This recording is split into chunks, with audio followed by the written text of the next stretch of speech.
રાજકોટ સહિત 5 જિલ્લામાં ગાજવીજ સાથે ભારે વરસાદ પડશે. હવામાન વિભાગે આજે પણ આગાહી વ્યક્ત કરી છે. હાલ ગુજરાતમાં દક્ષિણ પશ્ચિમથી પશ્ચિમની દિશામાં પવન ફૂંકાઈ રહ્યો છે.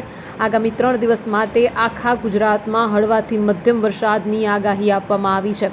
ત્યારે આ 5 જિલ્લા ક્યાં છે જ્યાં ગાજવીજ સાથે ભારે વરસાદની શક્યતા છે, તેના વિશે સંપૂર્ણ માહિતી મેળવીશું, તો વિડીયોને જરૂરથી એન્ડ સુધી નિહાળશો. જો તમે પણ ગુજરાતની પડે પડની અપડેટ મેળવવા ઈચ્છતા હો તો હમણાં જ આ ચેનલને સબસ્ક્રાઇબ કરો અને સાથે સાથે કમેન્ટમાં આપેલી લિંક ઉપર ક્લિક કરીને ખાસ આપણા વોટ્સએપ ગ્રુપમાં જોડાવવાનું ચૂકશો નહીં. નમસ્કાર, તમારા બધાનું સ્વાગત છે ધ કાજલ સુવા યુટ્યુબ ચેનલ ઉપર.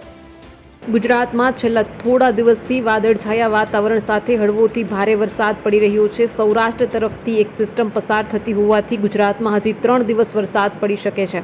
તો બીજી બાજુ હવામાન વિભાગે આ વખતે ચોમાસું જલ્દી આવી શકે તેવી પણ આગાહી કરી છે. ત્યારે ગુજરાતમાં આગામી 5 દિવસ વરસાદ અને તાપમાન કેવું રહેશે તે અંગેની આગાહી આપવામાં આવી છે. હવામાન વિભાગના અમદાવાદ કેન્દ્રના મોસમ વૈજ્ઞાનિક રામેશ્વર યાદવે ગુજરાતનું વાતાવરણ કેવું રહેશે તે અંગેની આજે આગાહી કરી છે, જેમાં તેમણે જણાવ્યું છે કે હાલ ગુજરાતમાં દક્ષિણ પશ્ચિમથી પશ્ચિમની દિશામાં પવન ફૂંકાઈ રહ્યા છે. આગામી 3 દિવસ માટે આખા ગુજરાતમાં હળવાથી મધ્યમ વરસાદની આગાહી આપવામાં આવી છે. આજે રામેશ્વર યાદવે જણાવ્યું છે કે સોમવારે સમગ્ર ગુજરાતમાં હળવાથી મધ્યમ વરસાદની આગાહી છે.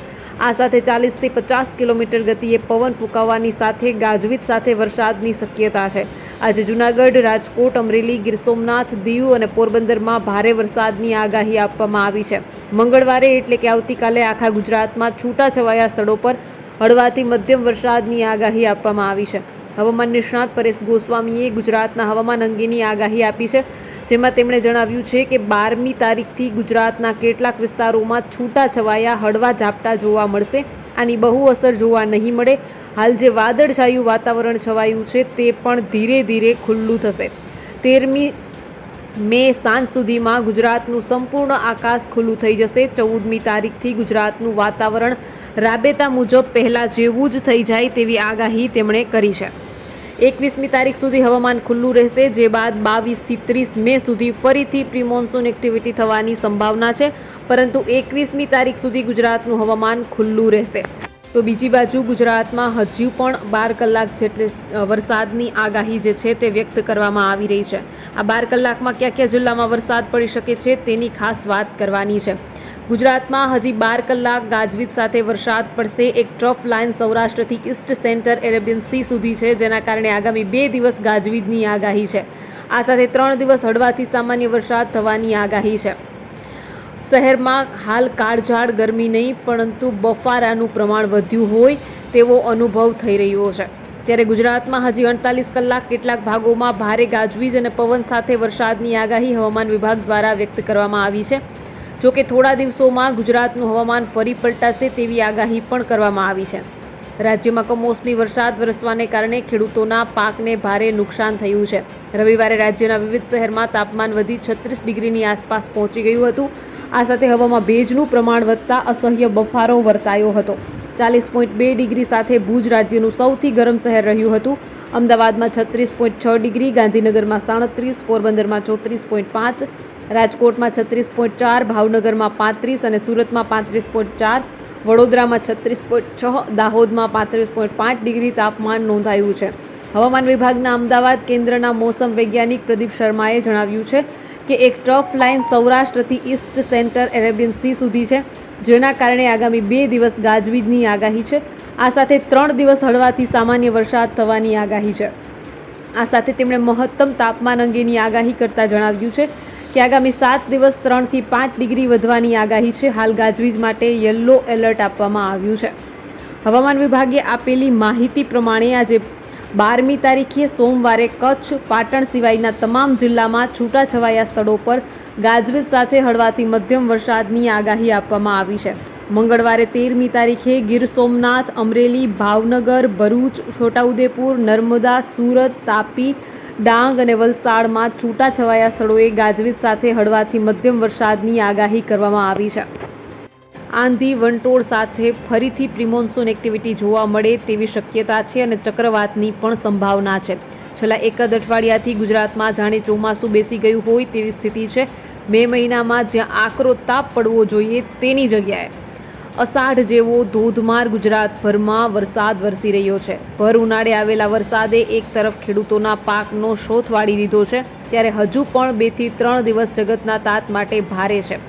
હવામાન વિભાગની આગાહી મુજબ હજુ 2 દિવસ સૌરાષ્ટ્ર અને કચ્છ સહિતના ભાગોમાં ભારે વરસાદ થશે. હવામાન વિભાગે જણાવ્યું છે કે આવતીકાલ એટલે કે 13મીએ સૌરાષ્ટ્ર અને કચ્છમાં વરસાદ પડી શકે છે. હવામાન વિભાગે વળવાથી મધ્યમ વરસાદની આગાહી કરી છે. તો આગામી 5 દિવસમાં તાપમાનમાં 3 થી 5 ડિગ્રી સુધીનો વધારો થઈ શકે છે. સૌરાષ્ટ્ર તરફથી એક ટ્રફ પસાર થતું હોવાથી ગુજરાતમાં વરસાદ પડી રહ્યો છે. હવામાન વિભાગે ભારે વરસાદની આગાહી કરી છે.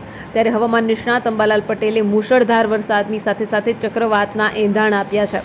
અંબાલાલ પટેલની આગાહીની વાત કરીએ તો 15 થી 19 મે વચ્ચે રાજ્યના વિવિધ ભાગોમાં ફરીથી વરસાદ થઈ શકે છે. અંબાલાલ પટેલે જણાવ્યું છે કે કૃતિકા નક્ષત્રમાં આંધી વંટોળ સાથે વરસાદ આવશે. ભારે વરસાદની સાથે તોફાની પવન પણ ફૂંકાશે. આ સાથે અંબાલાલે જણાવ્યું છે કે 25 મે થી 4 જૂન વચ્ચે અરબી સમુદ્રમાં ફરીથી સિસ્ટમ સક્રિય થશે અને 25 મે થી 4 જૂનના રોહિણી નક્ષત્રમાં સારો વરસાદ થઈ શકે છે. અરબી સમુદ્રમાં સિસ્ટમ ચક્રવાતમાં ફેરવાઈ શકે છે. અંબાલાલ પટેલે ગુજરાતમાં ચોમાસા અંગે આગાહી કરતા જણાવ્યું છે કે 25 મે થી 4 જૂન વચ્ચે અરબી સમુદ્રમાં સિસ્ટમ બની શકે છે અને અરબી સમુદ્રમાં સિસ્ટમ બનતાની સાથે જ તે ચક્રવાતમાં ફેરવાઈ શકે છે. 28 મે થી 4 જૂન વચ્ચે રાજ્યમાં રોહિણી નક્ષત્રમાં વિવિધ ભાગોમાં વરસાદ આવી શકે છે. 13 મે થી આંદમાન નિકોબાર ટાપુ પર ચોમાસું બેસવાની શક્યતા છે અને એટલું જ નહીં, તેના બાદ 28 મે થી 4 જૂન સુધીમાં કેરળમાં ચોમાસું પ્રવેશ કરી શકે છે. તમે સૌ કોઈ જાણો છો કે 1 જૂનના રોજ દર વર્ષે જે આધિકારિક તારીખ છે તે મુજબ કેરળમાં ચોમાસાનો પ્રવેશ થતો હોય છે, પરંતુ આ વખતે 28 મે થી 4 જૂનની વચ્ચે કેરળમાં ચોમાસું બેસી શકે છે. એટલે કે 4 થી 5 દિવસ ભારતમાં ચોમાસાની શરૂઆત થાય તેવી શક્યતા છે.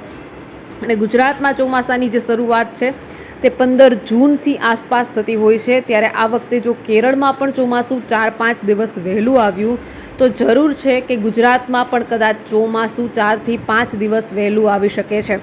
પરંતુ આ એક અપવાદરૂપ પ્રશ્ન પણ હોઈ શકે છે.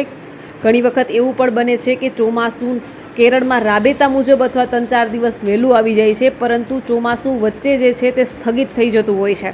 ત્યારે વચ્ચે ચોમાસાને પહોંચતા, ગુજરાત સુધી પહોંચતા ક્યારેક ચોમાસું અટવાઈ જતું હોય છે અને ચોમાસાને ગુજરાત સુધી પહોંચતા થોડી વાર લાગે છે. પરંતુ જો બધું રાબેતા મુજબ રહ્યું તો ચોમાસું જે છે તે ગુજરાત સુધી 15 જૂનની આસપાસ પહોંચી શકે છે. અંબાલાલ પટેલે જે તારીખ આપી છે 4 જૂન આસપાસ ગુજરાતમાં ફરી વરસાદ થઈ શકે છે. એટલે કે કાયદેસરનો વરસાદ જોવા મળી શકે છે. સાથે સાથે 21 મે આસપાસ ફરીથી પ્રી મોન્સૂન એક્ટિવિટી પણ જોવા મળશે. તો બસ આજના વિડીયોમાં એટલું જ. જલ્દી જ મળીશું એક નવા વિડીયોની સાથે. ત્યાં સુધી જોતા રહો ધ કાજલ સુવા યુટ્યુબ ચેનલ. નમસ્કાર.